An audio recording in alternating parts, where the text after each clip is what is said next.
পটুয়াখালীর কলাপাড়ায় জাতীয় সংসদ নির্বাচনের তফসিল ঘোষণাকে স্বাগত জানিয়ে আনন্দ মিছিল করেছে উপজেলা ও পৌর বিএনপি এবং তাদের সহযোগী অঙ্গ সংগঠন।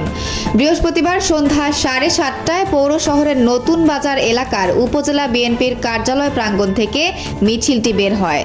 মিছিলটি শহরের প্রধান সড়ক প্রদক্ষিণ শেষে একই স্থানে এসে সংক্ষিপ্ত সমাবেশে মিলিত হয়।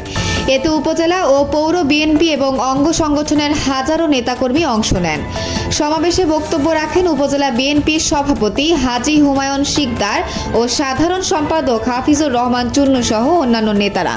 বক্তারা নির্বাচন কমিশনকে স্বাগত জানিয়ে আসন্ন নির্বাচনে ধানের শীষের পক্ষে সবাইকে ঐক্যবদ্ধভাবে কাজ করার আহ্বান জানান। রাসেল কবির মুরাদ, কলাপাড়া, পটুয়াখালী, সময় সংবাদ। বিস্তারিত দেখুন ভিডিওতে।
ব্যক্ত করে আমি সকলকে